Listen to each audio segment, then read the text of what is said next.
$1 গাড়িটাকে দিয়ে। এটা তো পুরো এটা তো পুরো একটা জঞ্জাল। আপনি কেন এটাকে $1 বিক্রি করে দিচ্ছেন? তুমি দেখতেই পাচ্ছ এটা কোনো কাজের নয়। বাবা, আমি এর উপর সময় আর টাকা নষ্ট করতে চাই না। যদি আপনি এই ডলারটা ধরেন তাহলে ডিল ফাইনাল।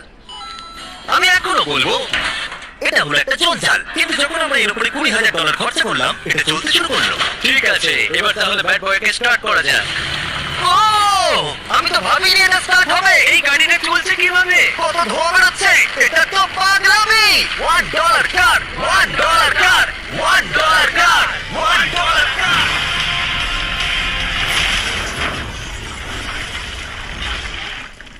ঠিক আছে, তাহলে এটা হলো $1 কার। ভাগ্যিস আমি ওতে বসেছিলাম না। $100,000 কারটাকে নিয়ে এসো। এটা নিজে নিজেই চলতে পারে। মজা করছি না, এর ভেতরে কিন্তু কেউ নেই, তাও এটা দিব্যি চলছে। দেখা যাক 100 গ্যারান্টি গাড়িতে কি আছে। গাড়িটার ভিতরে তো অনেক জায়গা আছে। পৃথিবীতে অল্প কিছু গাড়ি আছে যার ভিতরে আমার বাচ্চারা ধরে যেতে পারে। তোমার আবার বাচ্চা আছে? হ্যাঁ, তোমরা সবাই চলো এটাকে নিয়ে ঘুরে আসি। টেসলা কেনার আসল কারণ